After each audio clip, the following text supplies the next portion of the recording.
Ready? Play.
If you enjoyed this video, make sure you hit that like button. Don't forget to subscribe and click that notification bell so you don't miss out on all things tennis.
So the crowd have just gone nuts. They've just realised that João Fonseca has won his first ATP Tour title. Unfortunately, the person who lost to João is Francisco Cerundolo, and his brother is playing here right now. The question that appears a couple of times maybe during the book. Ready. Play. I read a tweet from Mute today, who after the match said that he was actually, well, I have mixed feelings about this, because on the one hand, he just says, this is in French, so he says, bravo à mon adversaire, so congrats to my opponent a couple of times. Could have mentioned him by name. This is something that I'm now noticing because of reading that Conor Nyland book, because I think there's a story there, I think maybe about Jerzy Janowicz, in fact, where at the trophy ceremony, he says, like, congrats to my opponent. And Conor is saying that this is very common in tennis, that they just say, you know, congrats to my opponent. And, or even maybe this is about Djokovic when he played him at the US Open, that he just said something, my opponent, something, right? And they could just say the name and it would be like a little bit more personal. If you enjoyed this video, make sure you hit that like button. Don't forget to subscribe and click that notification bell so you don't miss out on all things tennis.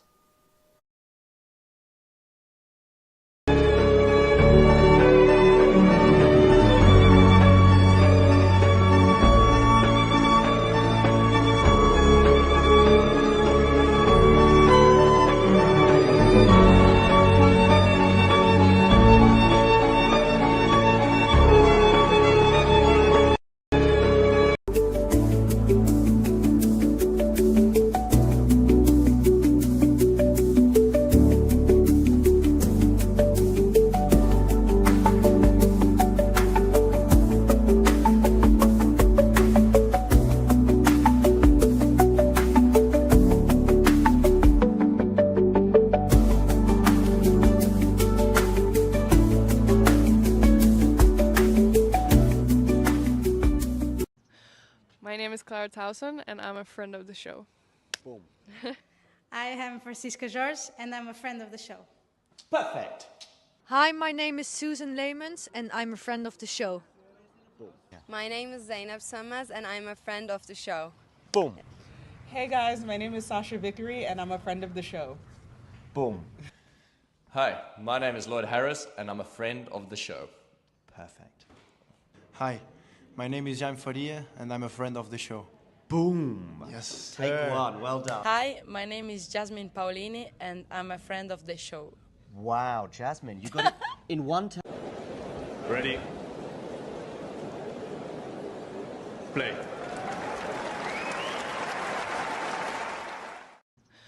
My name is Clara Towson, and I'm a friend of the show. Let's take it off. You don't learn from your mistakes. No. Is there anybody else in tennis you would apply that to? Who doesn't learn from his mistakes? Yeah, many players, including all those who were not sort of like clever enough to understand that Francisco Comesaña was not actually smoking. I know that I'm not suggesting either way. I put the question. I said, is he having a cigarette? Yeah, I know. It wasn't really Liam Brody, I know, is there are some players, yeah, who are like, yeah. I mean, obviously, it would not be allowed to smoke on the court, but yeah, there are like actual news articles where people are saying that Comesaña asked the umpire for a lighter. Like they literally go into the details on how this happened. I think that actually never took place.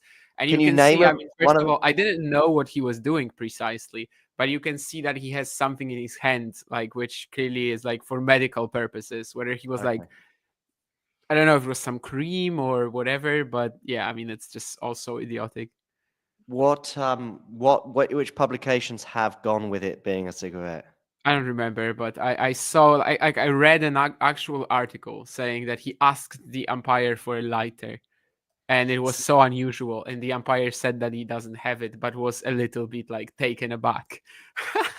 Oh, wow. I mean, I've got it on MSN, which is like, Yeah, it's pretty big. Miami Very big. Miami Open star smokes cigarette courtside in middle of qualifying match. Asks umpire for a lighter. So okay, because it goes back a couple of days then, I guess, or more than a couple of days, probably 3 or 4 days. Yeah, it was the match against Mo. Yeah. So the But- first round of qualies, I believe. And yeah, Daily Express, a British daily newspaper, not my newspaper of choice, but yeah, Miami Open star smokes cigarette and asks umpire for lighter. Amos Murphy. Amos, I've got some news for you, my friend. I see Carlos in the background. Let's bring him we've got forward. another Sorry. friend in the background. Are you smoking, Carlos? I mean, it is allowed, although maybe you're not allowed to. You live like with other people, right? You live. I live at home with my family, you know. That's what I thought. I didn't want to embarrass you, but I just heard your mum shouting at you. Put that cigarette out. Nah, no. She's not at home, so yeah. I don't smoke. I've never even smoked one cigarette. So Really? yes. That's never insane. tried it. Never tried it. I have enough with alcohol, you know. Yeah, so come España, no? You so come España? That's why we're talking about this, obviously. But some media have gone with this, Carlos, even though he wasn't smoking. No, come on, really? They fell for it. I mean, you can No see way. there's like a whole story about him asking the umpire for a lighter and how it's so unusual, and that the umpire said that they don't have it. Like it's completely They've insane. obviously got that from someone just in the audience or just someone on social media. I mean, They just read it on social media. Yeah, I'm pretty sure someone this just is like followed incredible. up on the tweet and basically, yeah. No, like who did this? The You see this? There's even a quote from him Daily- speaking to the official. If you go down a little bit, yeah, I saw that. Yeah, yeah, What's there's more a quote. España? Excuse me, do you have a the light? official- but they must be basing. Nah, off you of- have to be kidding me. I mean, they're Just to- definitely basing this on some tweets, you know, or something. but, Normally, yeah. though, they would post a picture of the tweet at least. But oh wow, yeah, and MSN, if you know that sort of, I don't know what you want to call it, outlet. Yeah, I don't know what it is either, but let's like, yeah, They have like shows the up feed. on Yeah, they have like a Windows. feed of news. They will yeah, take it from an feed is like a- agency or Exactly. even a something like like external links. Yeah. that. yeah. That's crazy, man. Damian, do you actually live with your family or do you live alone? I Like- live alone right now. I've lived alone for, well, let's say not alone, but without my family for most of my life by now, I think. Really? Yeah, But Carlos, you know, he maybe lives at with- some point I will come back. I don't know.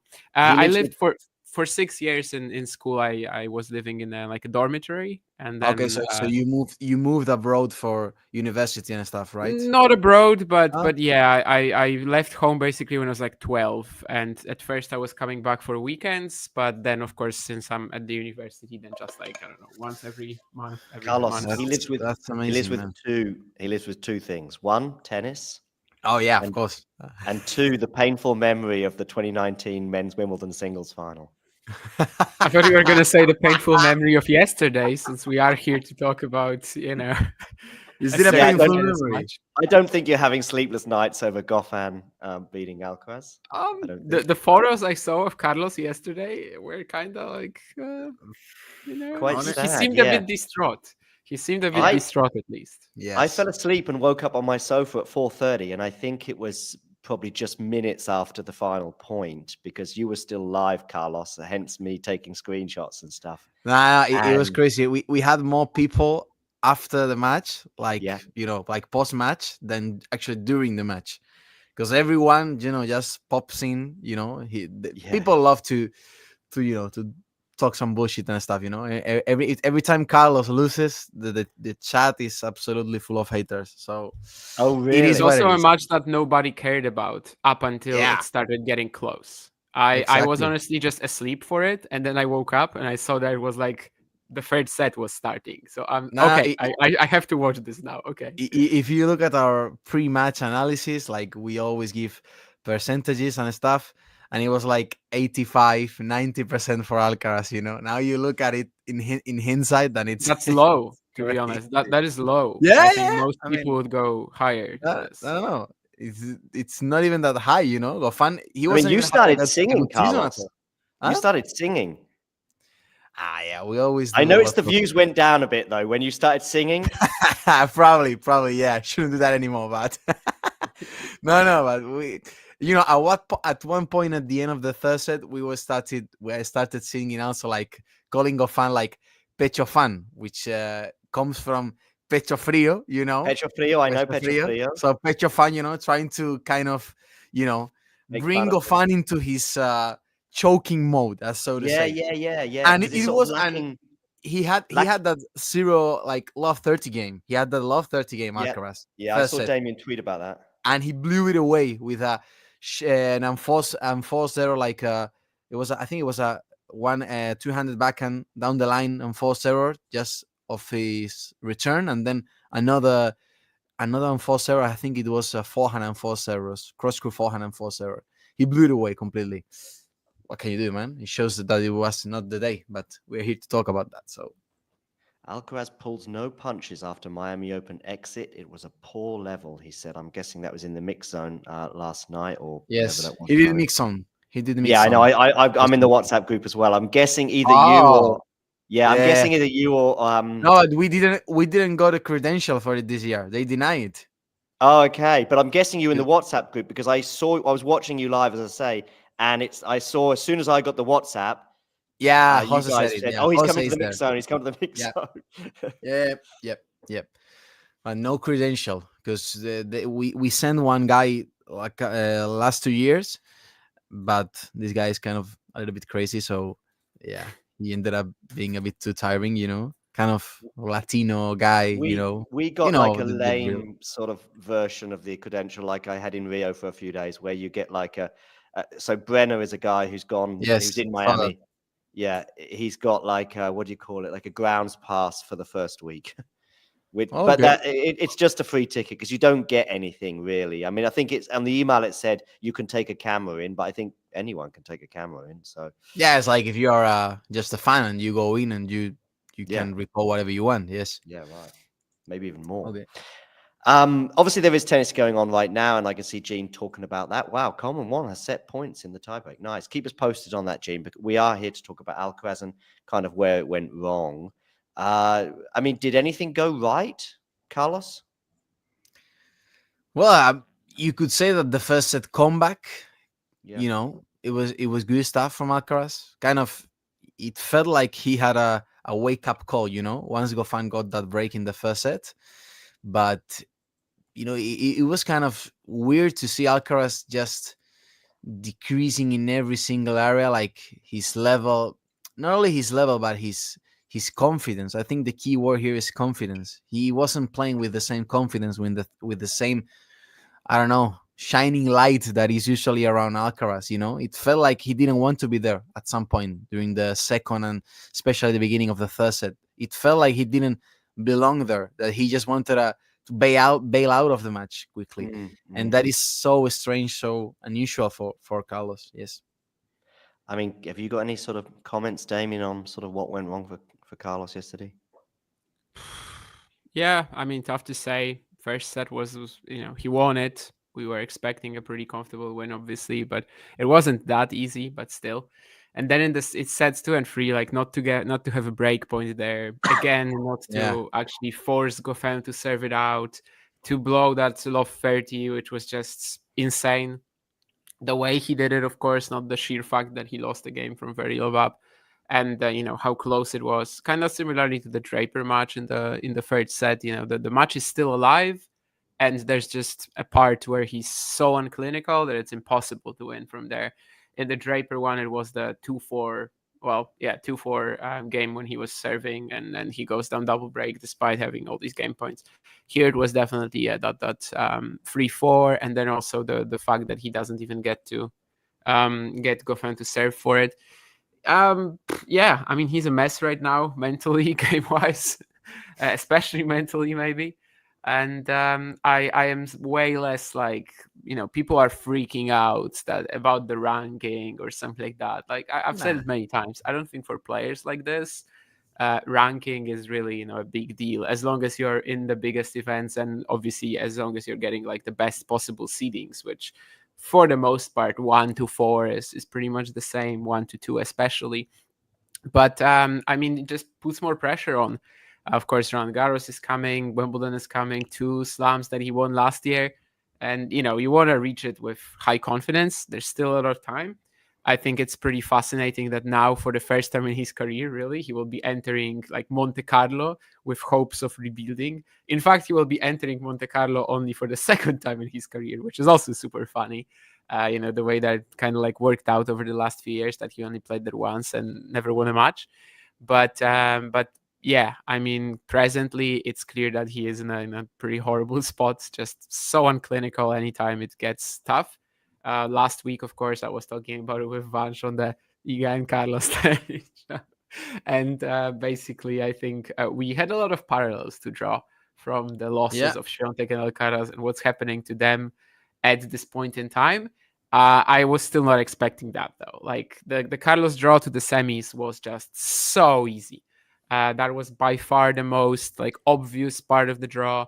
And you just simply knew that nobody is there who can stop him on the way to the semis, to the quarters maybe.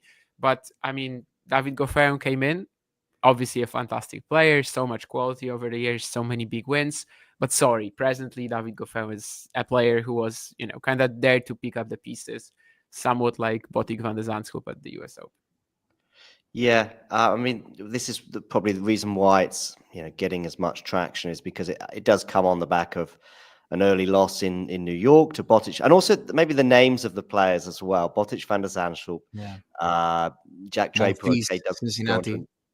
Yeah, exactly. So, yeah, exactly. Monfils. I think I saw a stat about the odds. Now, I don't understand American odds very well, but I get the impression that basically the bookmakers were looking at sort of less than 10%. If you're talking about what Bastian tweeted, it was not American. It was just decimal.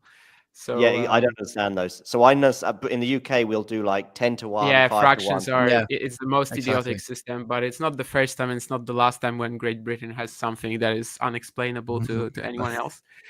But yeah, I mean, decimals just work like, let's say the even odds are like 1.85 or something like that because of the house money edge or whatever. But like 101 is the most lopsided you can get. The closer you are to one, just the bigger value, your chances. Yeah, exactly. The bigger your chances. And it basically represents what you're going to get for your stake. So if the odds in the decimal system are, let's say, 1.5, and you pay 100, then you're gonna get 150. Like, this is why it's the easiest system, because literally you just take stake and you multiply it by the odds. Got it. Yeah. Okay. Yeah, I got it. So Carlos basically has lost 4 matches in where his odds were between 1.01 and 1.06. I believe that was the tweet. So we're talking about, like, if you bet 100 euros in Carlos yesterday, you would have won like 103 euros, which is something so obviously nobody did that. Nobody in their right mind. So it's like a 97% favorite. If we did it from 1 to 100, 97% favorite, so to say. According to the odds, according to the bookmakers. Yeah. Kind of wild that Monfils Cincinnati is included. Yeah, that was the one that I was. But at the same time, I mean, he was coming off Roland Garros, Wimbledon, Olympic final, so I guess that plays into it as well. I think right now the odds wouldn't be, like that. Obviously, he also played Monfils last year at another event, and he always beat Monfils every single time they faced. Yes, and that was also part of it. Yeah, sure. Yeah, the other 3 matches, though, I can totally understand. Like, Goffin right now, especially the US Open, like a threat. Botic is best of 5, even though he has a horrible performance against Monfils, even though he loses a set to Litu. And Marozsan, of course, that was like kind of, we had a famous you remember on the channel, but you know that was on the back of Madrid and everything. I remember Damian tweet. Yes. No, it was absolutely ridiculous that Marozsan was like 20 odds or something like that to win that one. But like, I understand why it happened. They just weren't aware of who Fabi is, really. They just weren't aware of what the challenger circuit is, what are the guys to look out for. 135, I think, in the world back then was Marozsan. Crazy. I've seen a couple of articles. I don't know if you wrote either of them, Carlos, on the Punto de Break website about Carlos's serve. Yes. So I'll just sort of begin, and then I want you to fill in basically the gaps. So obviously Carlos has altered his service motion over the off season. I think, if I say anything incorrect, by the way, Carlos, do Yes, correct. yes, he's right. And I saw it getting a lot of scrutiny in Australia. There were jokes on court during post-match interviews where he was winning matches, which he would always win anyway, and winning them in straight sets, early rounds, and a Grand Slam. Like in Australia, he often does okay. It's obviously the second week where he normally comes unstuck. But I recall an article on Punto de Break last month, I think, where it was like, let's have a look at the stats. The numbers. Because exactly the numbers, because a lot of people were getting very excited about it. He was joking about being a serve bot, but has his serve improved, Carlos? Nope, not really. No. Right. Yeah. It's I think it's a fact, and but I don't think the main talking point should be the serve, because I believe Alcaraz is still tweaking his serve, and I believe he's sacrificing the short-term gain in order to, kind of have a more stable serve on the long term, in the long term. But as of now, his serve is nowhere where he would like it to be, and to where it was actually during Wimbledon 2023 and maybe US Open 2022. And I believe that there are still some things going on. He hasn't got a hold of that new motion, as so to say, yet. And there was one point yesterday where Alcaraz made a double fault. I don't remember if it was during the second set. I believe it was the second set, okay? And his serve motion, the toss, he, threw the ball like really, really, really, really high, and he completely messed it up. And one of the main talking points, one of the key points during Australian Open, where, experts, Correggia and stuff, were analyzing his serve, was that he was trying to toss up the ball even higher, to get a better movement of the serve. And I believe he hasn't got a hold of that yet, and he's still very shaky with that serve motion. You see Alcaraz from Australia to Rotterdam to Doha to Indian Wells to Miami, and I don't feel like there's a clear service motion yet. I believe he's still kind of, improvising as each tournament comes. And yeah, it's normal. It's a part of his game that he felt he had to improve. He felt he had to shake things up, and he's trying to do so, but he still hasn't really got a hold of that. And of course, it's a factor when you add it to the mix. You see that he's losing confidence. You see that he's trying to shake up things with his service motion, but he's not in the best state of mind as of now. So that means everything goes kind of, as shaky as it is today. So it's a factor, of course. His serve, you could see Goffin was peppering his second serve every time, like especially during the second and the third set. It was really clear Goffin was, taking the ball early and just going very deep with his second serve returns. He was peppering his second serve returns, but I still believe that Carlos, it's a work in progress, and I believe he's sacrificing the short term in order to get a more stable, service motion in the long term. But right now, as of now, it's not working. That's a fact. And I would say that his serve has a little bit regressed from what we could see at maybe, I don't know, 1 year and a half ago. Maybe I would say his serve has regressed, but yeah, I don't think it's the main key to Alcaraz demise, as to say, right now. Right. What was the name of the article, by the way? I just couldn't find it just now. Well, you mean the one that was pulling out all the numbers, right? Yeah. Yeah, because I think Jose did it, but like a week ago or something like that. Actually, I believe it was after Indian Wells. So even if you go to the tag, I'll try to send it to you. No worries. Because it should be in the tag, and it shouldn't be like so far from the first and second page of the tag. Wait. The problem is, of course, in terms of that serve, because you still sound like there's a bit of optimism in terms of it probably will. Yeah, be okay, but maybe Spanish people always accuse me of being a little bit too optimistic. So maybe you shouldn't hold my opinion with that much value. But no, but the problem is when do you stick and when do you twist? So how long, that's the coaching player dynamic that we or especially the coaching side of things. How much trust does he have either in his team and even in the serve itself? So if he, in his serve right now, very little trust. Right. Alcaraz right now. Very little trust. In his team? In his team? That is a pretty Do you think complex topic. it's falling a little bit? I No, don't know. no. I believe he still has plenty of confidence and plenty of trust within his team. But if the clay season goes wrong, his family, his environment is going to seriously start considering a little bit of a shakeup. But I believe, yeah. Tell me, Carlos. There's a reason I'm interrupting because in your opinion, has it always been smooth? Because I think on the outside, right? No. Exactly. Yeah. That's No, it hasn't always been smooth. There's been times when in the last 2 years, yeah. Especially for the last, I would say, year and a half, probably, where there's been, especially it was very visible at the end of 2023 ATP finals. Yeah. Which at that time Ferrero demanded a little bit more of professionalism for Alcaraz.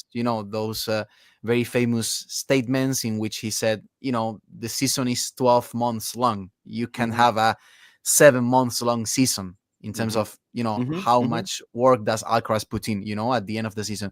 I think he worked on that last year. And even though the results weren't that good, I think Ferrero was a little bit more, happy, not, I wouldn't say proud, but he was a little bit more, satisfied with how Alcaraz handled the because after everything that happened at the Olympics, season was completely different, and I think he could sense that mentally it was that big of a shock, so as not to, demand as much from Alcaraz at the end of the season as he did in 2023 back then.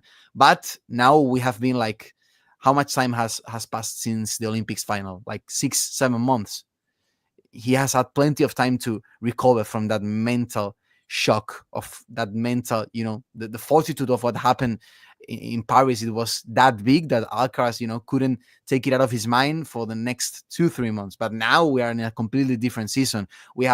They have done so many different things in preseason. They have shaken up his serve. They have tried to polish a little bit some areas of his game, tried to, make him a better player than just a highlight player, which Alcaraz sometimes is, and he still is in that kind of mental state where the confidence is not there, the happiness and the joy of playing tennis, which is a pivotal part of Alcaraz's game, is not there.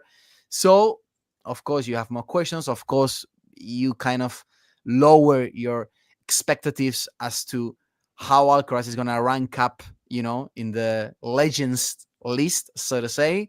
How much is he going to win outside of Grand Slams, where maybe the best of 5 sets format gives him a little bit of more margin of error, And, the wins are not stacking up. It's been more than a year since he won his last Masters 1000. For a player that was considered to be a generational player, and which we even wondered, before Sinner's big breakthrough, what's going to be his main rival? Who's going to be the one to challenge him? Is he going to become like, he's going to get bored of winning?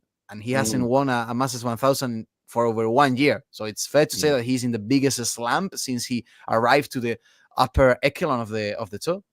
And there are some things to fix there. Mm-hmm. What do you think? No words after what? my long essay. There was so much there that I don't know what to touch. The coaching situation, the faith that he has either in himself or his team. Also in terms of, should we be concerned? Is there a lot of pressure on him right now? I mean, where can he? The pressure is kind of like stacking up with every single result like this. Exactly. I still think the slams are the most important thing, but by now we are kind of arriving at a point if, like, let's say he doesn't do that well until Roland Garros, and then he doesn't win Roland Garros, and then like, oh wow, I'm in trouble. Like that's the situation that will be there. In terms of the coaching, Sean is asking a question of like what kind of a coach Ferrero known to be. I mean, Ferrero is not really known to be a coach, right? I mean, he was working with Zverev for a while, and he was strict enough not to like Zverev being late to every practice. We know that. Yes. But after that, I mean, he pretty much picked up Carlos, had that whole beautiful story about him cutting his wage in half in order for the Alcaraz family to be able to afford him. So like, we don't really know that much, because this is kind of like the first time this happens for Juan Carlos Ferrero, who of course didn't even retire like that long ago. But yeah, I mean, in terms of what happens, in the background, we don't really know. I think it's pretty clear that whatever influence is, Ferrero has right now, he's struggling to get through to Carlos. And did you hear? Well, I can't tell you because he was in Spanish. But did you hear him giving Carlos some sort of indications during the match? So there was one point in the third set where Carlos was, kind of in that big mental mess, and Ferrero was, what he was saying to Carlos was like, keep hitting through. He's gonna lose some confidence at some point. He's gonna lose some confidence. Keep hitting through your forehand. And it was at one point during the match that Carlos was just spraying errors left to right with his whole forehand, where you could sense that what he needed was a little bit of order. What he needed was a little bit of control of it and try to, I don't know, toughen the match up. And what he was saying was like, keep hitting through the forehand, keep hitting through that. I don't think it was what Carlos needed at that point. But I mean, this is so specific, though, right? I mean, but you've got to remember that Carlos loves a pusher. So Carlos, I can imagine, Carlos is Alcaraz's coach. But just push it for a bit. The thing is that Goffin wasn't even being tested in the beginning of the third set. It was just Carlos. He ended up with more than 25 unforced errors off his forehand side. That's incredible. I mean, you wouldn't expect that from Carlos as a second round match in Miami. So at one point, you want to get Goffin tested. You want to make him feel that he's going to have so much trouble in terms of serving out the match. And Goffin didn't feel tested even at one point. But I mean, that the fact that he doesn't get Goffin to serve out the match to in that last game, like that's not really something Ferrero can change, right? No, but of course, I'm not blaming Ferrero for what Alcaraz did. I'm just saying that his statements or his, what he was saying and transmitting to Carlos during the match, it felt at that time a little bit off. Let's say it felt a little bit off. Also to lots of people in Spain. But of course, Carlos is the one who's holding the racket, and Carlos is the one that is lacking confidence at the moment, and there's only so much that Ferrero can do about that. Yeah, I'm definitely seeing a lot of voices on social media, kind of like wanting that shake up right now. It's like in football, not Damian. Him to wait until the clay season. Yeah, no, of course. I think it would be too much of a shake up, and it would completely break the foundations of what Alcaraz has built throughout the last 4 years, and you want to wait at least for one of his most favorite Grand Slams to really kind of do that shake up, But it's all about the slams. I mean, for players like this, it's all about the slams. Matthew is mentioning it there that 12 months without a Masters 1000, but he's the current holder of 2 majors. Yes, but and it's all about the Grand Slams. It's all about the Grand Slams until it's not all about the Grand Slams. You know what I mean? Until. Yes, I mean, okay, sure, but like until he loses in the next like 1 or 2, you are just betting. He doesn't win one of the next 2. Let's just say that. That's kind of when things start being really bad. You are betting on a couple of tournaments to save your season, but it's fine. It's fine. Okay, it's all about the Grand Slams. Then I think the process that I'm going through and that some people are going through is okay. We're learning that Carlos, 5 sets format gives him lots of margin. He can pull off that 1 hour, those 1 hour, I don't know how to say, 1 hour times during the match where he's unplayable, he's unbeatable. Maybe he keeps racking up Grand Slams, but rest of the tournaments, it's like 2 steps ahead of that. Okay, maybe it's my time to lower my expectations in terms of what Carlos Alcaraz could achieve at the end of his career. Maybe it's time to have another debate, because there's some players. I mean, it's not time to do that before we see these slams, though, right? Because like what he's going to achieve in his career, nothing else matters but the slams. I mean, whether it's a successful season or not is like whether you want a slam or not.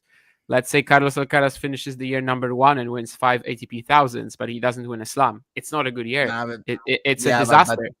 And that's not going to happen. That's not gonna I mean, happen. no, I'm You talking don't about a finish. hypothetical scenario, but Yeah, but a last hypothetical year, is who cares that he lost to Botic van de Zandschulp, Gael Monfils, and the likes? He won 2 slams, you know? no. It's I agree with you. But the margin of error that you are giving to yourself during a season is oh, getting right now he lower doesn't have and it. Yeah, lower. Exactly, it's yeah. getting lower, lower, and lower, and maybe he'll end up with 10 Grand Slams. At the end of his career, and that would be amazing. But maybe the expectations with someone that at 18 years old you felt that he was playing better than now, of course you kind of had to lower those expectations, and he's been for in a 6 month slam now, so there's things that need to change because yeah, I would say you have to give him that the margin of error until the Grand Slams season, Roland Garros, Wimbledon season. But as you say, the margin is now kind of over, and time is running up. But hey, it's Carlos Alcaraz. He is more than able to produce a fortnight of absolute magic, and I believe he will. Actually, I believe that he's going to win one Grand Slam between Roland Garros and Wimbledon. I certainly believe. Call me optimistic. People in Spain call me optimistic, but I do believe that he's. I don't think that's optimistic. I think. Yeah, I'd still take these odds. Yeah, sure. Yeah, I will. I One of will. the two. But there are some things to figure out as of now. Of course, if he wants to give him that margin of error during that fortnight. I mean, there's probably about a 30 or 40% chance that he wins Roland Garros, and similar for Wimbledon. So put the two together, and yeah, I almost think that really, actually, it's. I'm regarding the two upcoming slams in particular. I think it's also if he starts losing to Sinner in these big ones. I mean, he's already losing to Djokovic more often than I think he should be losing. 2 or 3 of the matches he's lost, really, he shouldn't have lost. Yeah, but Djokovic is irrelevant because, a Yeah, year at the from here, moment. he's not going to be on the tour anymore. Look at Carlos just smiling there a little bit. Or 2 years. I mean, I'm not saying he's irrelevant in the grand scheme of things for, let's say, the No, but current state of the I ATP Tour. do agree with that. But for Carlos Alcaraz's career, he is absolutely irrelevant because the most he can lose to Novak from here is 2-3 times. How many times are they going to play from here? And with Sinner, they're going to play 15-20 times at least. Sinner is his generational rival. That's it. And just because of the age. I mean, that's he's dealt with it pretty well. I mean, what's the head-to-head right now? Is it 4-3?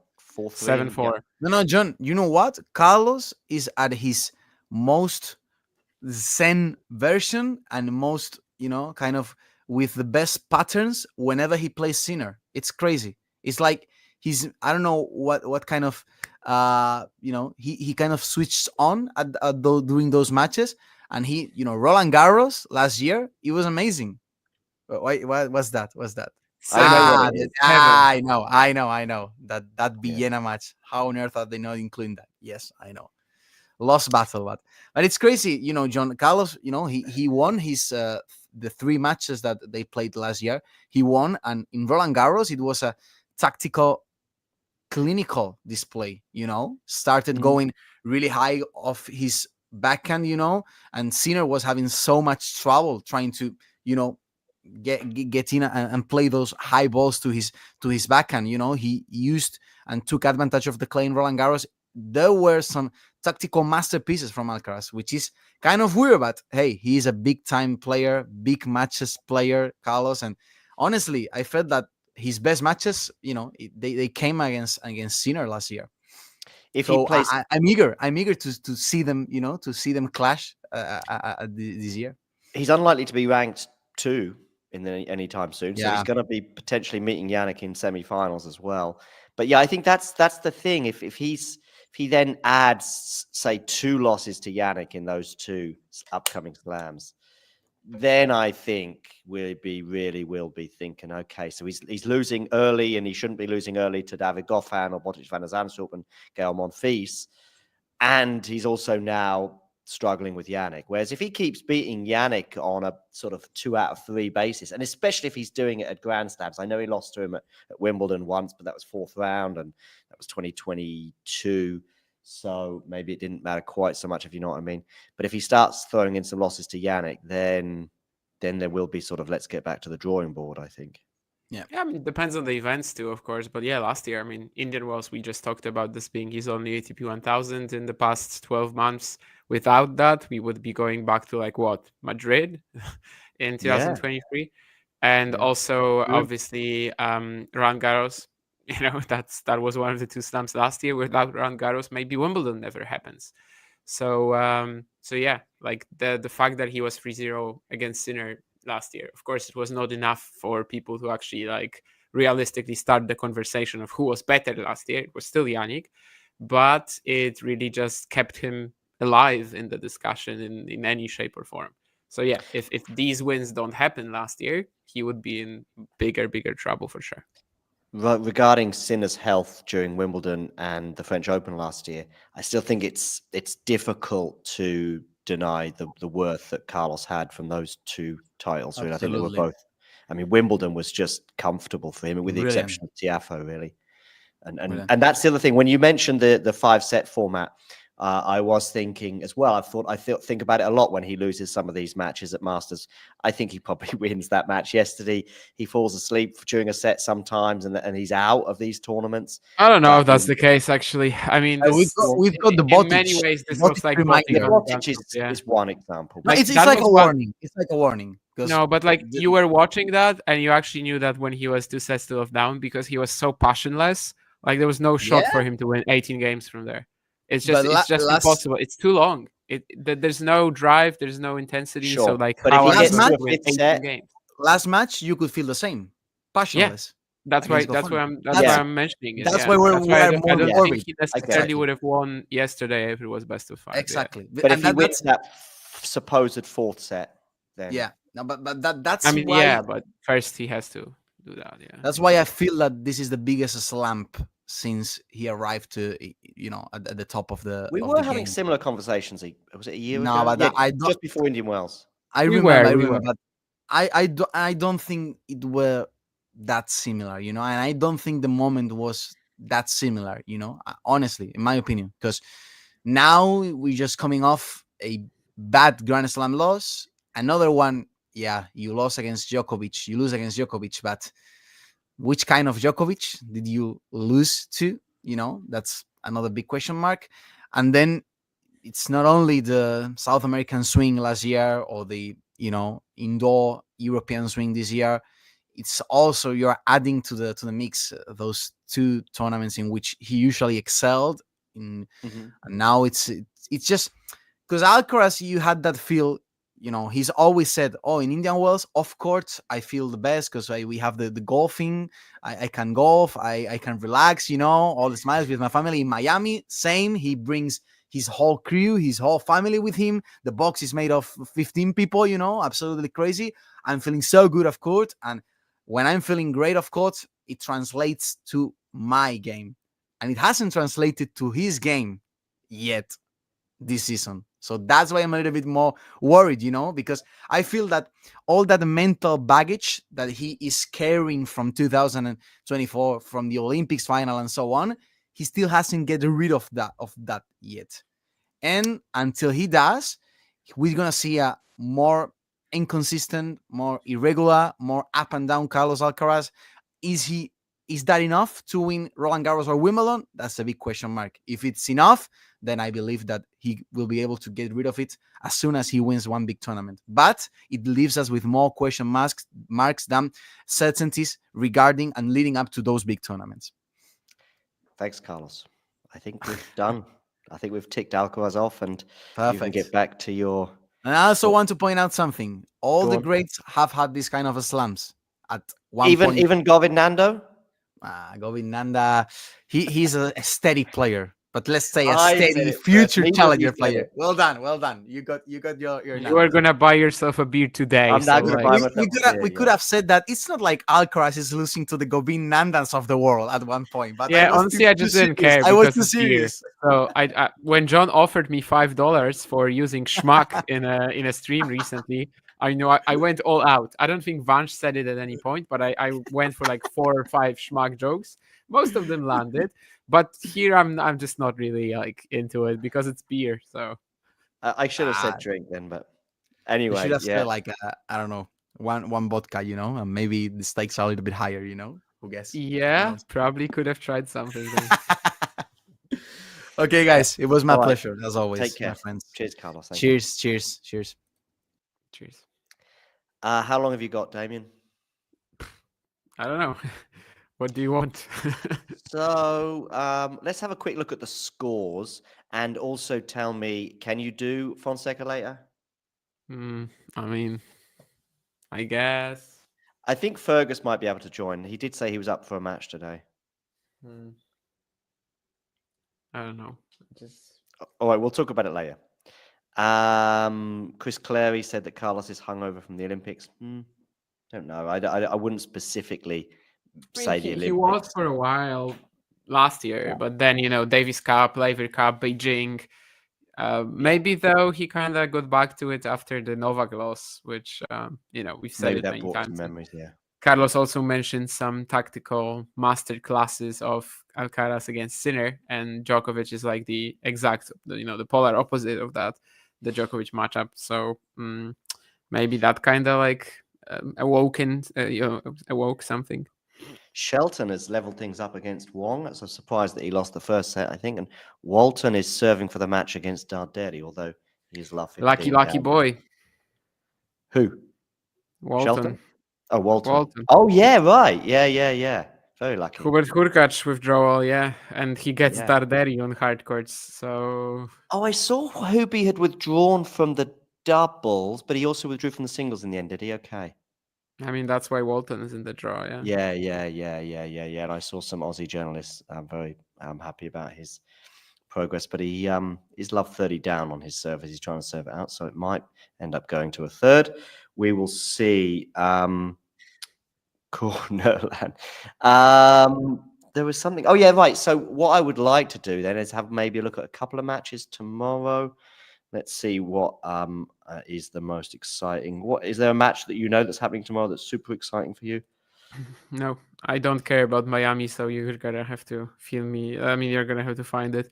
Yeah, I obviously watched the Zadar and Murcia semis today, but like Miami by this point of the weekend is like completely irrelevant to me, so I don't even know what's happening when. What happened in Murcia? Well, I mean, Taberner survived against Kopejans. Yesterday, he played 3 hours and 36 minutes against Fucovic. He was like completely dead from the very start of the match today. Oh, he beat Fucovic. He kind of just willed himself into it. Won in 2 hours, 44 minutes. And Kopejans, he's had some issues closing out stuff recently. Just kind of, solid players get to him too. It's an aggressive forehand. It's a good shot, but it's not like quite enough to wrap up points against guys like that. And of course, Jesper de Jong won against Gakov, and that means that, well, he is in the top 100 live. It doesn't because there's still the second week of Miami coming. We really cannot say much about the permutations there yet. But yeah, it's possible that it will be enough for the top 100. I think he probably needs to win tomorrow or win like 2 matches next week, though. But maybe that saga is coming to an end finally. Okay, I'm going to shout some matches at you. We've got tomorrow, we've got Nakashima against Goffin, we've got Dimitrov against Khachanov, we've got Cerundolo against Tommy Paul, Casper Ruud against Tabilo, we've got Carabelli against Djokovic, and Musetti against Felix. Is that it? I think so. What the hell is this lineup? That's actually quite uninspiring. Yeah, I think so too. Today's, I think on grandstand at least, is quite exciting. But today is much better than Yeah. Is there any? What about Ruud Tabilo? Thank you. I mean, nice for Casper to save his Sunshine double. Tabilo has been pretty horrible this season. I don't think the Indian Wells conditions suit him as much as the Miami conditions suit him as much as Indian Wells either. So I mean, would be good for Casper to keep pushing through. I don't know if my trust level in him right now is that amazing, but he did play extremely well to save himself yesterday when Kecmanovic missed that smash for the match, sort of. Oh, really? Yeah, I mean, he had 2 breakpoints at 6-3, 4-3, and the second was a smash very close to the net that he missed. And after that, just Casper grows increasingly confident. Suddenly, he's serving so well. The forehand is forehanding. And, yeah. Have they played before, Casper Ruud? I'm going to have to check their head-to-head. No idea. No. Not any like in the favor of Casper. Particularly. Yeah, I was going to say not any particularly memorable matches, definitely. And the 2 matches both coming on clay 4 years apart in Monte Carlo last year. And of course, that would have been just a few weeks before Tabilo beat Djokovic in Rome. And then also in Santiago in 2020. I have no recollection of that match. Yeah, no recollection of that match, but that was obviously later in the week. Casper Ruud losing to Thiago Seyboth-Wild in the final. Okay, yeah. So 2-0 is the head-to-head, but I think you might be right in that Casper's draw might be helpful. Tabilo just seems shot of all confidence, although the injection to his veins that I saw upon match point yesterday may have been helped by the situation with his opponent in terms of Moutet doing sort of Moutet stuff. I didn't see everything that he felt cheated by, but I know Moutet had a few grievances. He got some grief from someone in the crowd as well, I think. I didn't see any of that, but somebody was tagging me on Twitter while I was asleep, and then I just woke up to see the match over. Anyway, Casper Ruud, Tabilo, yes, so I would expect Casper to progress, but it's kind of a sort of neither. They can't both lose, so someone's got to win, and I'm going to go with Casper.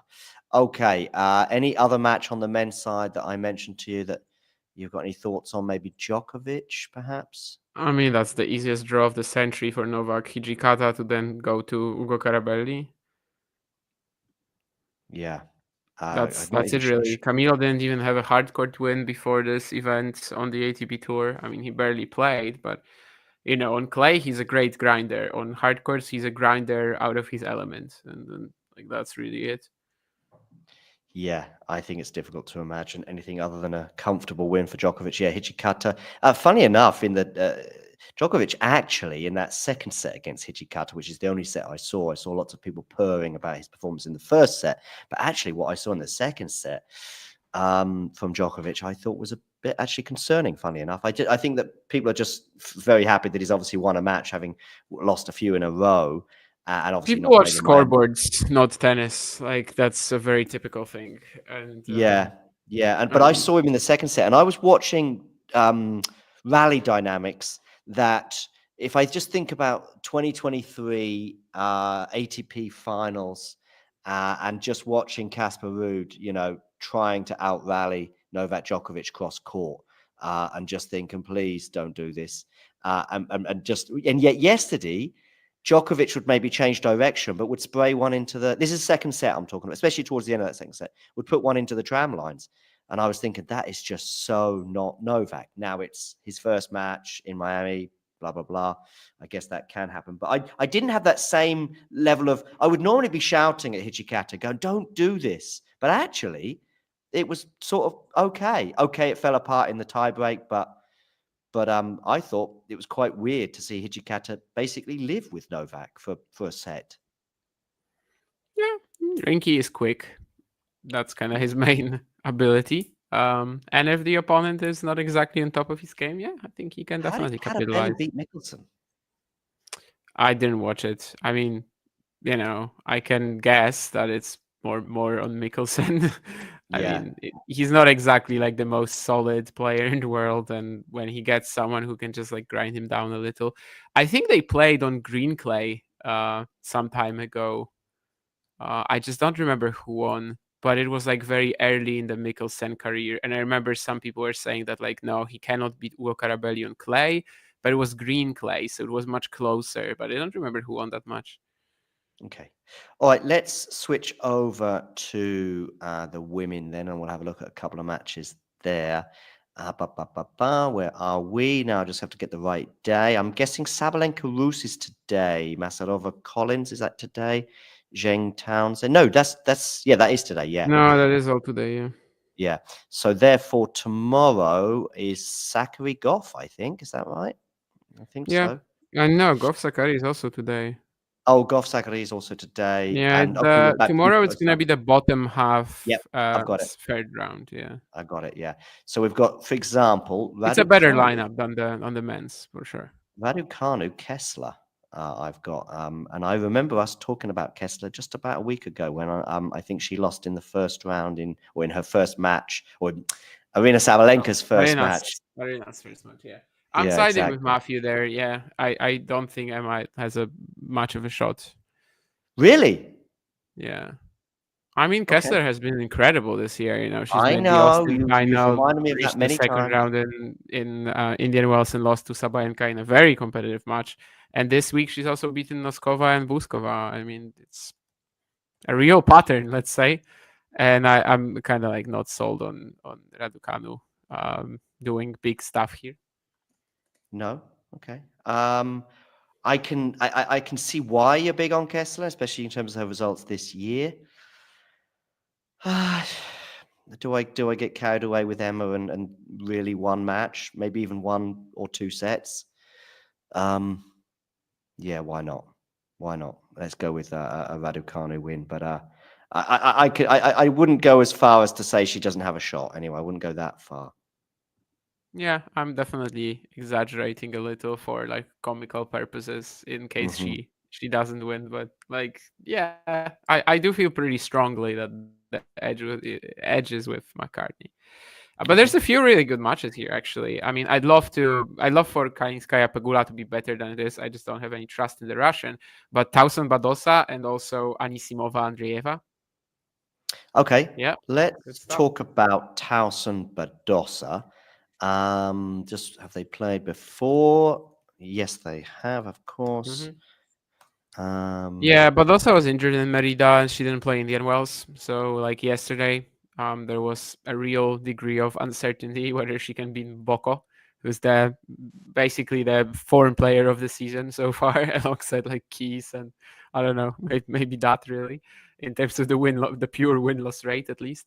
And like Badosa just had to grind. There was nothing that she could do for like the most of the match. There was that funny comment in Spanish, of course, about Boko playing better than Sabalenka. Oh like, yeah.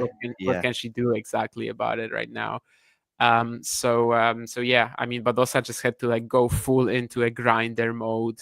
There was literally nothing that she could like contend with Boko with, and yeah, I think that's still surviving, of course, given that she didn't play Indian Wells and was injured recently, is a fine achievement. But Tauson has also been one of the strongest players this season, so. Which of these two players do you think would benefit most in terms of the court and the conditions? So a sort of quicker hard court, or does it not really? It doesn't seem to be much of a factor for me. It's not like one in particular. Yeah, Badosa plays well anywhere, right? I mean, if someone actually benefits, it's probably Tauson, but that's only because Badosa. Can you really tell me like what sort of conditions Badosa is poor in? Maybe indoors, but that's the only thing that I can come. No, actually, not even indoors. Yeah, I mean, Badosa is just good anywhere. Obviously, growing up, winning the French in the juniors and like getting to that Roland Garros quarter, I think it was pretty like established at the beginning of her career that clay is her favorite, but this has definitely changed. I mean, she was great at Wimbledon last year, and yeah. I just think she's pretty much an all-service player. So like for the purposes of this question, maybe Tauson, but that's only because she likes a quick court, and Badosa just likes whatever conditions, it seems. Who has Tauson been beating in Miami? Let's have a look. I don't She remember, beat to be honest. Grabo in the previous round. In fact, that might be the only match. Well, that would be the only match because she's seeded by now. Yeah. But I didn't remember since it was kind of like a non-match, really. I'm going to go Badosa. I remember her beating Coco in Australia.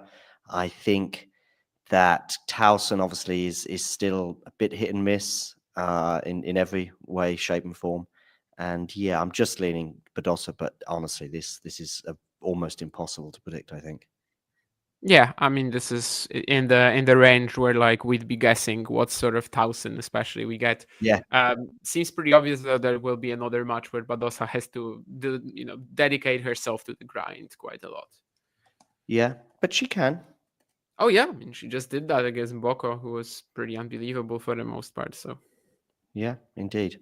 So yeah, I'll go Badosa in that one. Elsewhere, what was the other one you mentioned? Andreeva, wasn't it? Against Anisimova, your top 10 pick. Yeah. Was Andreeva in the top 10? She was, right? Yeah. It wasn't in Gil's. Wasn't in Gil's top 10, but it was in mine. Okay. Wow. I think that's a bit of a surprise. I put that comment to Vance recently, and I still think Vance was going on Gil reputation, fellow American, kind of friend. I think they've met a few colleague, times. yeah, at least, yeah. And so I think if I said, look, If I'd mentioned someone else, if I said, "Oh, there's another dude, by the way, who didn't put Milo Andreeva in his top 10, are you surprised by that?" I think he would have leaned towards yes, but he was leaning towards no. That's not a surprise. I mean, I can understand why. It's not like the rest of the season was, well, the end of the season was fantastic for Mira. I know a lot of people were confused with that performance she gave But I against had her her at sister. 6, and that made sense. I mean, I know that a lot of people were like, confused by the performance she gave against her sister in Asia. But I think you gotta put her at like 10, 9, or 8 at least. Yeah. I mean, did you expect her to like start to struggle? No, just get, start progressing. I don't know if this rapidly, obviously, but just keep progressing essentially. Yeah. And again, it's looking at the scoreline, but that win over Kudermetova, I mean, still, I know Kudermetova's form has been wretched. What's the scoreline? 6-love, 6-2 or something like that? Yeah. Yeah. I know Kudermetova's form's been pretty wretched, but she does still have some. Without watching, we can imagine what it was like, right? Just Kudermetova missing 50,000 shots and yeah.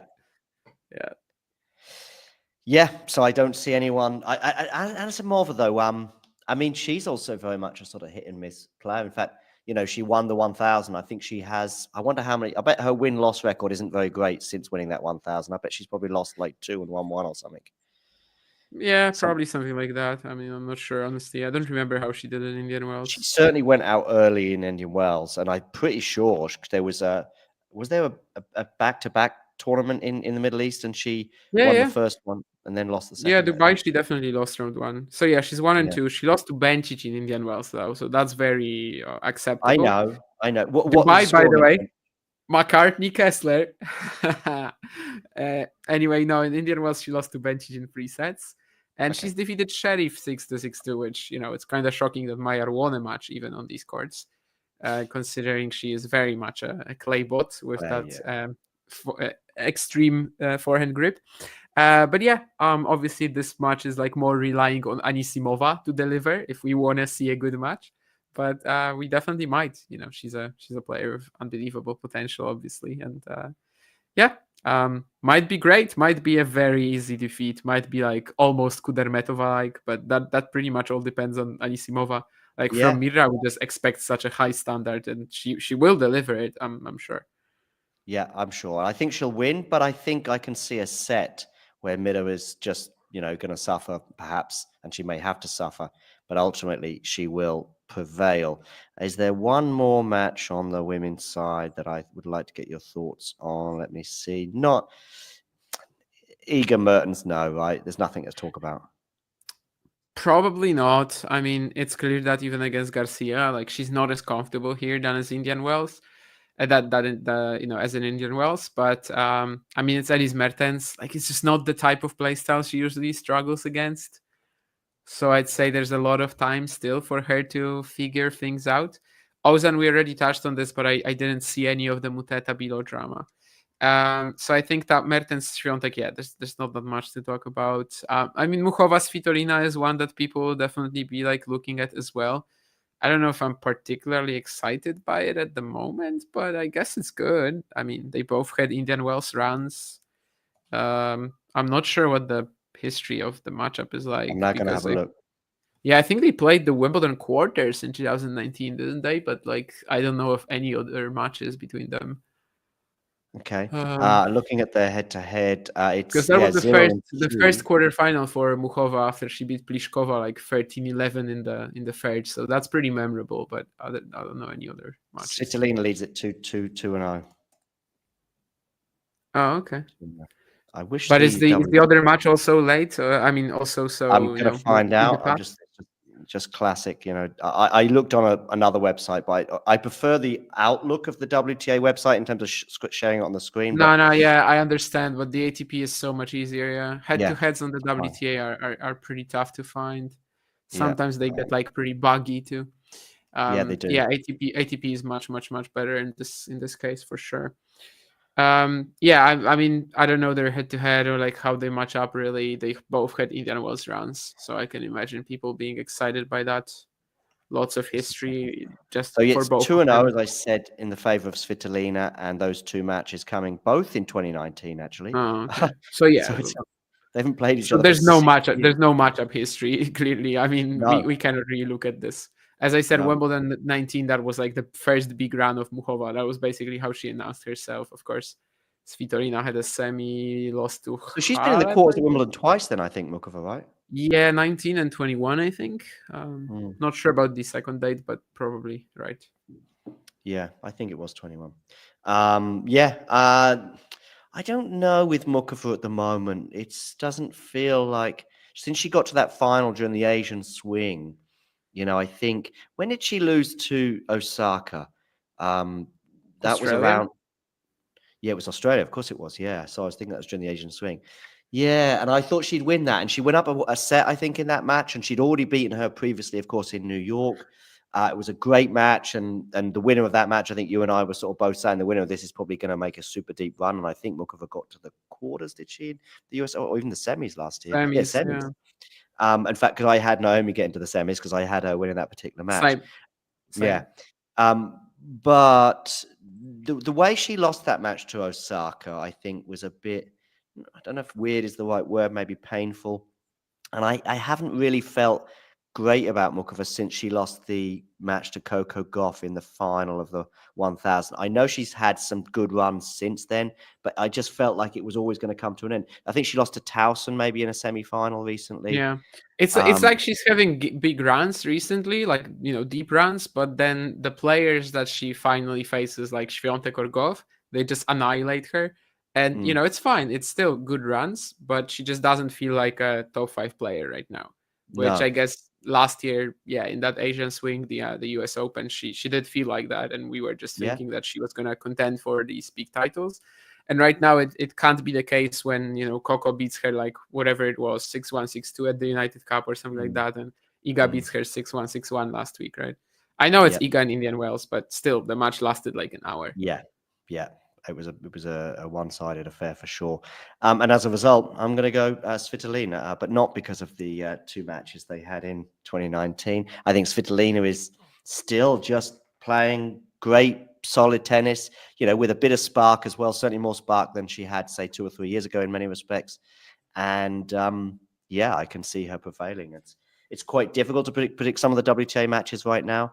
But I feel quietly confident for Alina in this one. And both, I guess, tournaments right now, both the ATP and WTA, do feel pretty wide open, particularly with Carlos exiting. But I don't know. I think maybe Zverev, maybe just to go off at a tangent, might be just thinking, right, it's about time I woke up in 2025, at least since Australia, because now there's a great chance to win a 1000 title. I'm not sure about his draw. I know he's playing Fernley today, but it's good for like the first 2-3 rounds. After that, it's reasonably tough, but like everybody's draw is reasonably tough from like the 4th round onwards. So I mean, sure, mentally maybe, but I just don't know if it's actually a possibility for him right now. Someone earlier, I think Nurlan it was, who like listed a few favorites. By the way, Coleman Wong has just broken Shelton in the first set, which is pretty big news, and he needs 4-2. But Nurlan earlier in the chat was basically saying that like there's a list of favorites he gave. I don't remember exactly who it was, but it was definitely Djokovic, then Draper, and then somebody. And I agree with maybe Matthew, who said at the time that like there's no favorites, that this event is just on the ATP is just so wide open that you've got 20 favorites who are pretty much the same level for me. And that's basically the state of the ATP Tour right now, especially after Carlos lost. I mean, it just becomes even more and more clear that basically we have a total mess right now. Just maybe 1 to 2 more, well, right? The fact that Medvedev also lost, that exactly. Yeah, that adds to it. But actually, weirdly enough, I know Zverev's form has been pretty poor since Australia. In fact, beyond poor.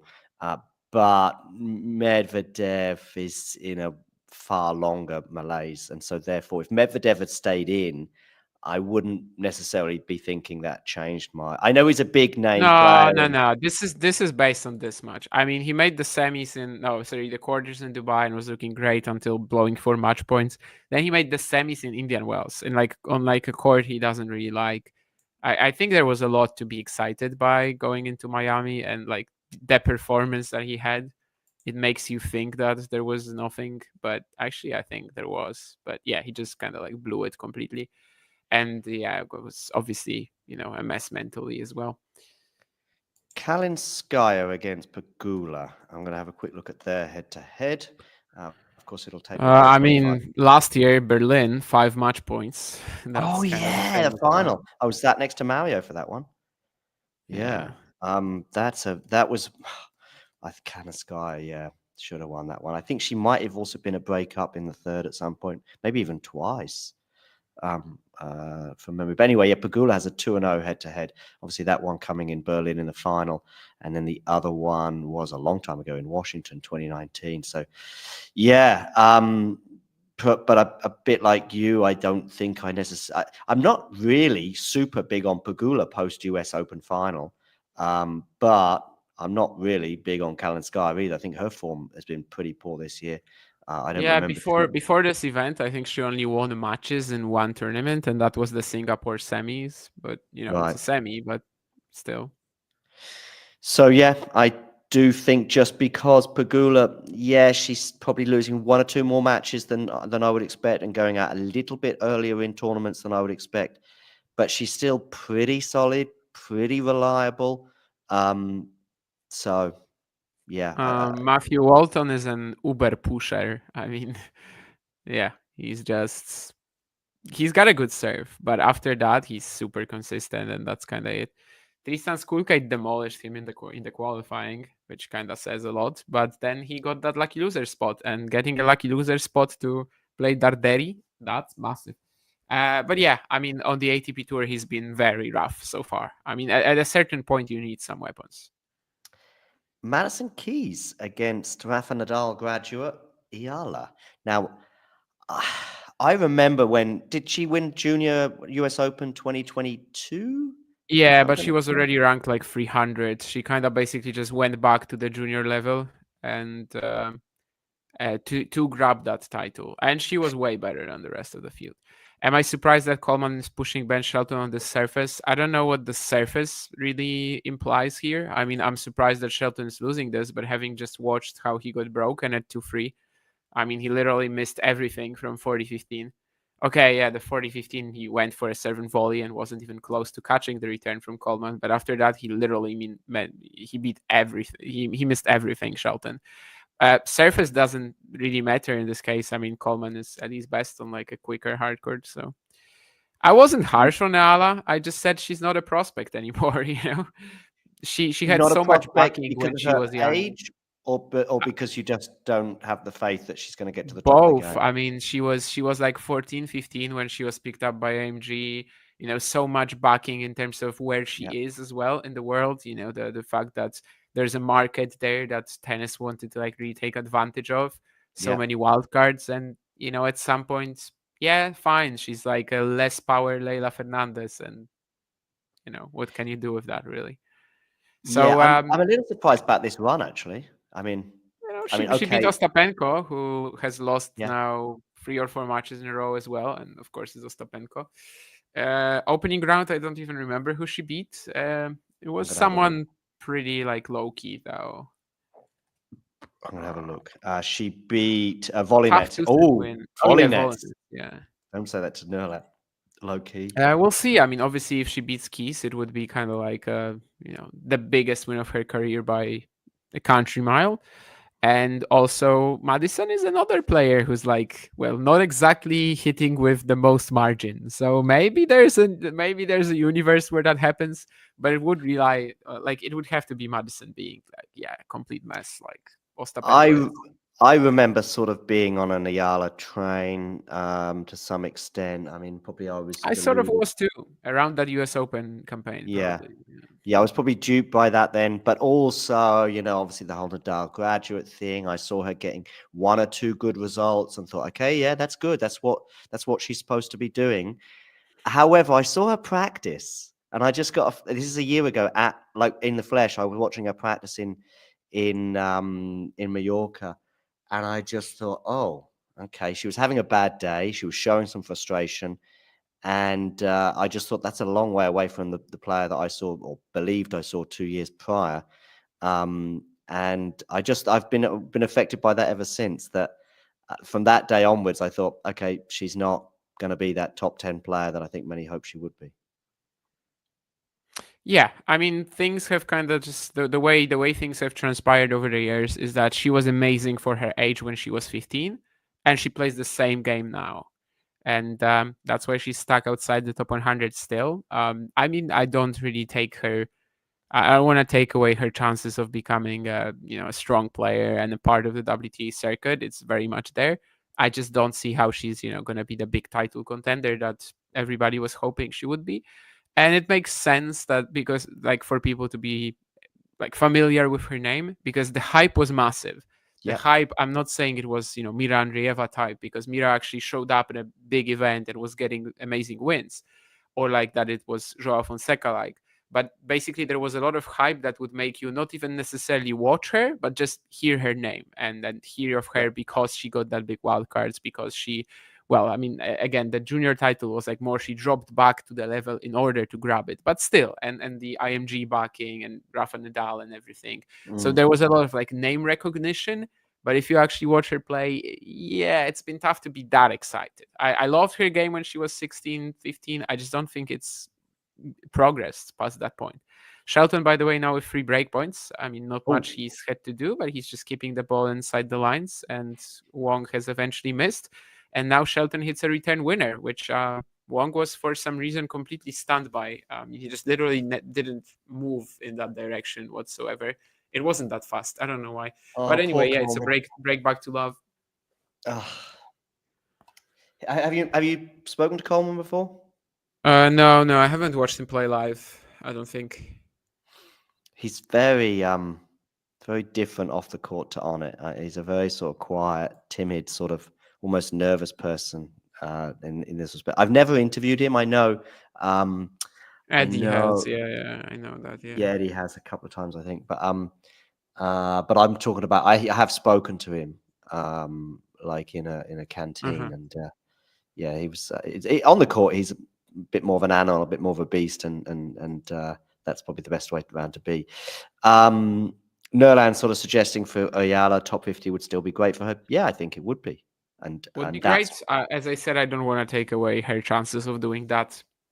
Go for it. It's just that, yeah, basically like 4 or 5 years ago, maybe 5 is a stretch. Let's say 4 years ago, she was the most hyped junior prospect for sure. So that's why there's it doesn't correlate fully with a goal of reaching the top 50. That's basically the entire sentiment. Matthew, to the best of my knowledge, he is based in Mallorca. Yeah, that's. Was he just there for a challenger? No, he's there often. I've seen him practice with. Well, not seen him. He's definitely there often because I think he was also like the Rafa Nadal Academy. No? I've seen him practice on video anyway with Rafa because I remember he fell over. I think he is part of the not academy in the sense that he went to school there, but he just I think is training there. Yeah. Are they really? Well, maybe that's why he's there so often. So according to Roseanne, they're even dating. But oh well. Yeah, Alan Coleman is dating. Oh, okay. Didn't know that. Didn't know that either. But yeah, would make sense with the Nadal connection then, I guess. But yeah, I didn't know that. Nadal is setting people up on their tennis courts and he's also setting them down the aisle. Maybe that's going to make him the GOAT. I might mention that next time there's a GOAT debate, and just to see how angry Djokovic fans get. I put on Twitter recently, and it was a genuine question. I wasn't stoking fires. I just said, who's the second best player of all time? Okay. And somebody wrote, because they'd misread it, oh, it's clearly Djokovic. Why are we still doing this? And of course they hadn't read it. I'm 99% sure they hadn't read it from their comment, but also some of the follow-up comments, he even admitted that he sort of misread it. Someone else, I think, also commented saying, oh, John, why are you still going on about this? I think what I was, I know what I was really intrigued with is if they went for someone like a Rod Laver, someone who just hadn't played with him, because it's really hard to make a case for Roger. Even if you're talking about the greatest of all time, it's basically impossible to make a case for Rafa or Roger. But you can build a case. I don't necessarily think it's the strongest, but you can try to build a case with someone that never played Novak. No, I mean, in terms of the GOAT, yeah. I mean, we just basically decide to ignore that Rod Laver or like Björn Borg could be very much in the conversation because it's different era. We just have more data on Novak, and he's got the biggest records in terms of longevity as well by now. So I think it's very difficult to make a case that it's not Novak, but basically if you do, then it's going to be because it was a different era. Whereas the number 2 question, I guess it's interesting because there's at least a few answers that are very much correct. It's just that, depends on what you focus on. And again, some players are just impossible to compare. We are spoiled for comparisons in terms of Djokovic, Nadal, and Federer, of course, because they were all in the same era. But besides that, we can basically go for at least Laver and Borg, and then basically try to figure things out from there. So I don't think there's a correct or incorrect answer to the number 2 question, unless you're going Andy Murray. Sorry, Scott Barkley. I think there's a potential for a bit of bromance between you and Scott. He loves that sort of devilish sort of, say what you think, kind of sort of the opposite of Nick Carter, if you like. The reason why it's sort of not quite gelled is because your opinions still are pretty different, if that makes sense. Or the fandom, certainly. Fandom, but I mean, I don't mind obviously when people's opinions are different. It's just a lot more fun when you say, what you think. What you think, and if you can't do it in a WhatsApp group, then where can you do it? Say what you think. I mean, Blinkova Kostyuk, are you excited by that one? Blinkova Kostyuk, probably won't watch it. I mean, I like Blinkova too. I like watching Blinkova. Yeah, I mean, it's reasonably fun. I think generally the lesson from this stream that we're doing right now is that not today, but tomorrow, the women's lineup is much, much better. Yeah. But the grandstand today, I just remember seeing it. Because I saw someone on today. I'm just going to check again, but I remember seeing like basically. I mean, that's the court where Fonseca, Menchik, and Drape. Fonseca, Umberto, and Drape. And I think, which no one's talked about because I think it's happening right now. Paolini, Jabeur. Oh no, it's not. No, that's done because Ons retired. Oh, I didn't know. Quickly. Oh, I did not know. Oh, what happened to Jabeur? I don't know. I think I was in the shop and then we started the stream. I don't know. Fernandez Kruger was earlier as well. Kruger 1 and 2. So Osaka's going to play Paolini. I think Osaka has to be the favorite against Baptiste, especially if she plays like she did in the previous round. Oh yeah, I was gonna ask like, how is Osaka? Has she won today already? Okay, so she. I think it's coming up. It's not started yet. Has it? Yeah, it is. Yeah, it is coming up. But I don't know. I mean, didn't she struggle? It's just starting now. Opener? Didn't she struggle? Oh yeah, agreed. But even that opener again, watching it, there was one player that really should win that match, and if she didn't win it, it would have been. Yeah, but you can make that case for so many Naomi matches, and true. Yet she still loses them. I mean, I don't know. But then she goes and plays sensation in the next round, and Baptiste is a very, very winnable match. It's not simple. They had a 3-set match earlier on this year, and then I think she beats Paolini. I think if she gets, I think she does. I was more concerned about her playing Jabeur than Paolini. I think Jabeur would have been a tougher one for her. I think she can hit through Paolini. I think a couple of weeks ago, I posted a Karatsev highlight from a challenger, and someone said that like Aslan playing these events is like when an NBA player plays some sort of a lower league in some country or something like that. And the guy is kind of right, but at the same time, he didn't win either of these events in Greece. And there were 3 top 50 players in the draw, like not only him, former top 50 players, not only him, Berankis, Klijan. So what I'm trying to say is that, the fact that someone should be winning, and it doesn't really always work out like that, obviously. 6-5. But I sort of know what they mean as well. I know what they mean. That they will watch a match and just see him destroy someone. I mean, they didn't actually, he didn't actually pick up either of the titles. So like 6-5 Wong. Ooh, maybe we should stay live for just the end of this match. Yeah, totally. Maybe I'll get it up on my phone. Yeah, let's do this. But I fear the worst for Coleman. Poor boy. Me too. Last year he also had a very good Miami performance.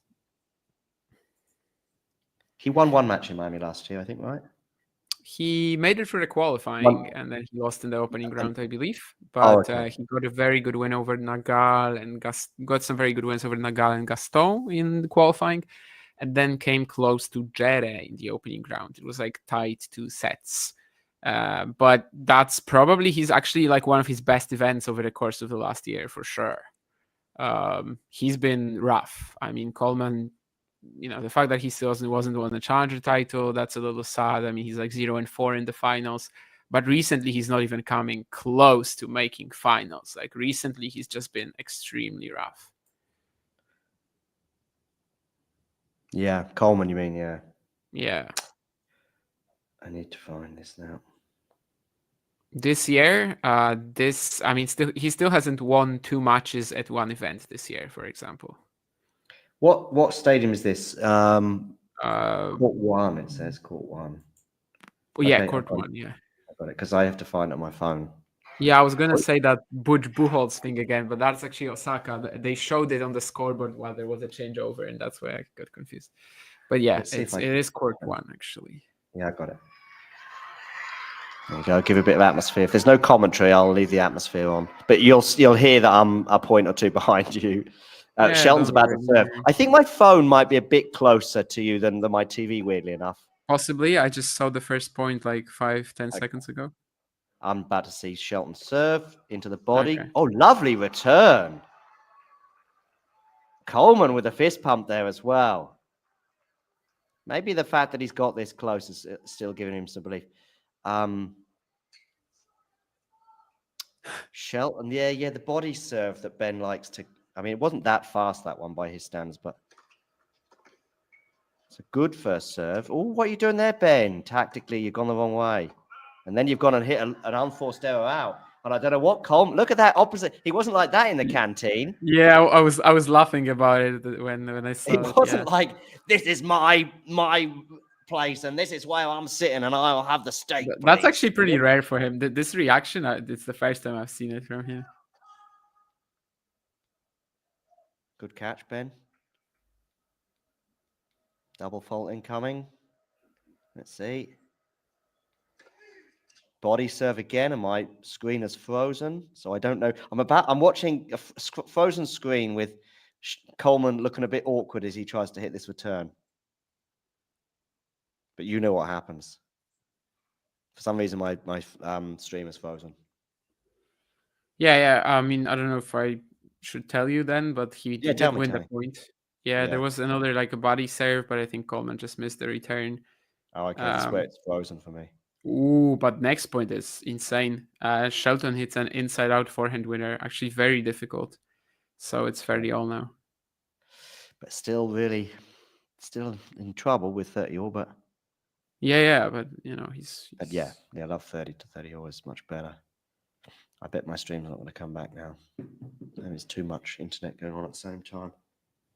Oh, and speaking of big reactions, they I like how they, kind of interact with each other here. Not in the sense that they're even looking at each other when doing this, but there was like a primal roar from Shelton right now as he hit an ace.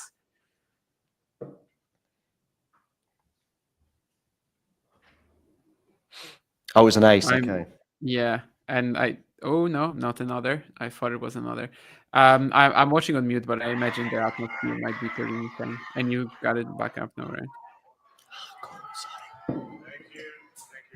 Thank you. Oh, okay. I've just seen the one that you thought was an ace. Yeah. Oh, it's frozen again. Hope it will unfreeze for you, since there's there's developments. Let's just say that. So it's going to go juice then, basically. Yeah. Coleman had a short ball and he converted it. It unfroze, but then I've tried to catch up to basically real time, and it's sort of not letting me. So juice, 2 points away again, Coleman. I mean, he lost his serve to Love, right? So he never got that close, at least on his serve.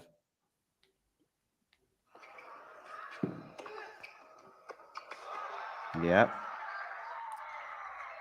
I'm loving the emotion from Coleman. Oh, he's going to get a match point. I can see on the screen. He is, yeah. Should I tell you what happened on the match Yeah, point or sure. not? Oh, yeah, because he keeps freezing. Shelton 7 volleyed, and he actually had to like slow down a bit. He was like gonna sprint into it, but the return from Coleman was really short. But he handled it okay. But pretty difficult still. I mean, yeah, just was in the run up, but he had to just like come to a stop. There's gonna be another one though. It's some good deep hitting from Coleman. I wonder if Ben could do something on grass with that sort of attitude, serve volley, I mean, as well. Well, he's had some chances and didn't really. Not I know quite, yeah. fourth round at Wimbledon, but all the hours he had to put in to even get to Sinner, that was. Yeah. Maybe when his return improves a little. Yes, true. Ooh, I mean he's ice cool on these match points though, and this one was a return that Wong kind of just like, okay, yeah, he gave him a pretty high short ball, but Shelton had to like wrong foot him and yeah, just be very clean on the backhand. It never looked like it was gonna break down in any possible step of the way. So 2 match points saved now. I'm gonna come off the Wi-Fi, I think, because I think that's what it might be.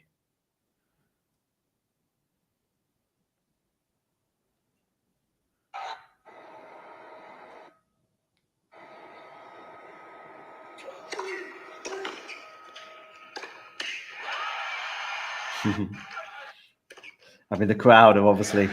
He's going to get a game point as well now for the tie break. That's where I'm at. Okay. Well, I think it's his first. No, he had one at 40-30, didn't he, as well? Yeah. Yep. Oh, and I can see from the screen we're at a tie break, so he probably does a decent Yes. serve, which he does, but it's a good return. Oh, nice. That's clever. Wrong footing in there. Look at his father.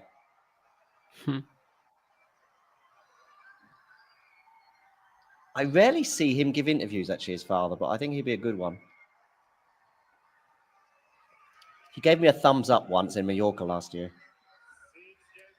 Because I gave him a thumbs up. It wasn't just him picking me out. Yeah, okay. That makes the story a lot less impressive. Yeah, actually. sorry. Yeah, I realized I deceived. He didn't say anything. I saw him from about 20 meters away as he was coming off the practice court, but there was no one between us, and I think I just. Yeah, but you kind of made it seem like, I don't know. I didn't mean to. He knew you from somewhere, and he was like, "Good content, John. Keep delivering." Skupski called me John. It was almost if he knew me. I don't. I mean, he joined the stream at least once. Yeah. So Wong wins the first point. So you're 6 away right now. Oh, an ace is it? Oh, Wong wants to sit again, but I think it's going to be an ace. Yeah, just clipping the line. 109 yeah, mile an hour. seeing it again right now, obviously, is not it can't change anything. So no, I know. You're just doing. Wong is doing well to get his racket on some of these serves. Oh, Ben with an attempted drop shot there. It wasn't the worst idea in the world.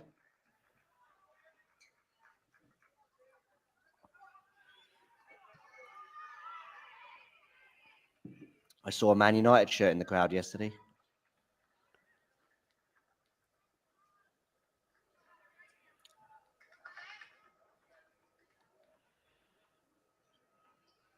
Yeah, is Draper a bigger favorite than Zverev? In terms of what, the entire event? Entire event. I mean, the problem is considering he's coming off Indian Wells, probably not. Oh, that smash from Coleman. Yeah. That's the kind of smash that you'll have nightmares about if you don't win this now. 2-1 to 3-1. And you hold your serve for 4-1, presumably, and you've got 1 foot in the next round. But he's not thought about it. It's nice. Ace down the tee, Coleman. 131. With that position as well, and Ben's returning as well, but no fault of Ben there. But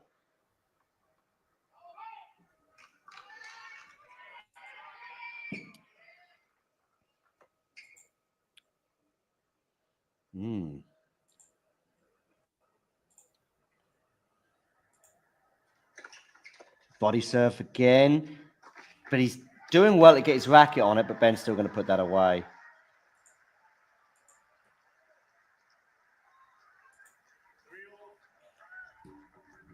Another week before the clocks change, so Damien is getting in deeper and darker Poland right now. Yeah. I mean, we started when it was still... Look at the difference in our sunshine, though, because I've still got some sunlight here, I think, for another half an hour. Yeah, mine is not there. I mean, Sun we goes are down about like 10 to what, 7, 1,000 kilometers apart. So say again. I think we're like 1,000 kilometers apart. So even if it's the same time zone, it will be a bit different. Yeah, but you must be a fair bit more north than me. A little, yeah.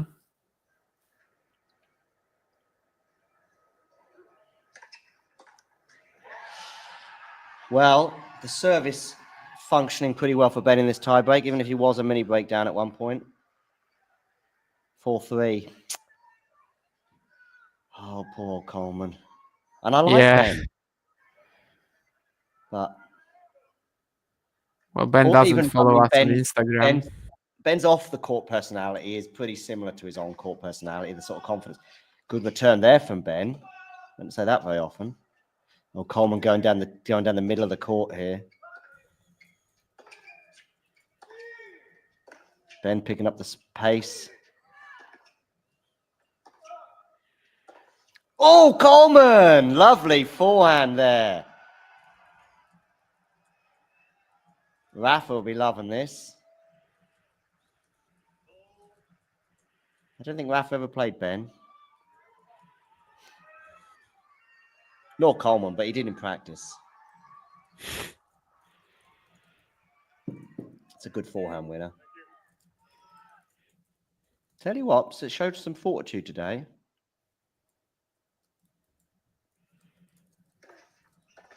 Great serve. 5-4.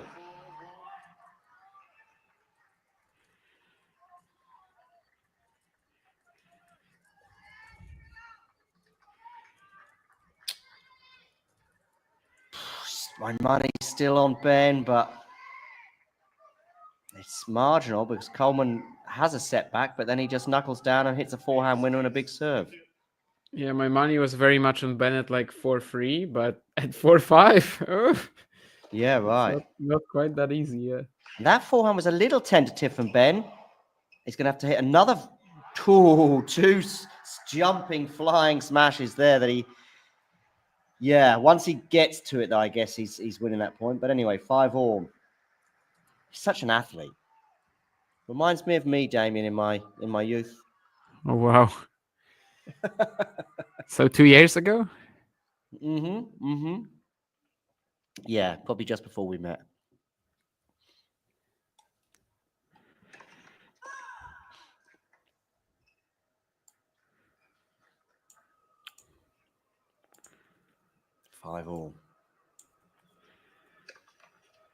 No. Good defense there from Coleman. Oh, good defense then. Little racket throw there from Ben as he misses that forehand, and we're going to have another match point for Coleman. I think it's his third. Third, but this one is on serve. Right, yeah. Have not seen it yet, just to be clear. Yeah. One big serve away from the next round. Where's he go? Okay, you've probably already seen it, maybe. I'm going to guess on where he's going with this. Out. No, down the tee. Down the tee, but it's always a bit less certain. Oh, he's gone wide. Oh, it doesn't matter. He's won it. And he's rolled on the ground like he's just won the calendar slam. There you go. Coleman, look at that. That's so nice for him. Oh, see, that's the Coleman I know.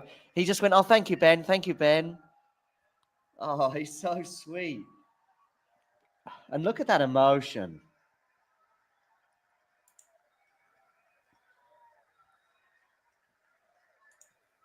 Thank you, Ben. Thank you, Ben, he said. Do they have Dunlop balls? Is that the balls that Medvedev was complaining about yesterday? I don't know which manufacturer. I don't really care. Say again? I mean, I don't know which manufacturer. I think so, but just because I I just saw a haven't Dunlop. like paid There's any certainly Dunlop attention to it. sponsorship there anyway. But he wanted to speak to how many tournaments is he the supervisor for, Armstrong? I mean, he seems Probably to be everything in the States, more or less. Yeah, it seems that way. Busy guy. Okay. Winners for Ben Shelton, 47-36 of Coleman. I mean, it's quite high numbers, but of course we had a pretty lengthy match.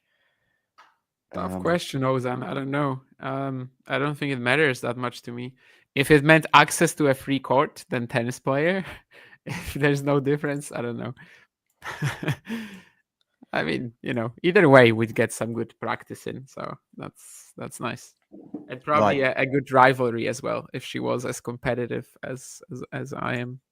We don't know who Coleman's playing in the next round yet, do we? Doubt it, but we can check.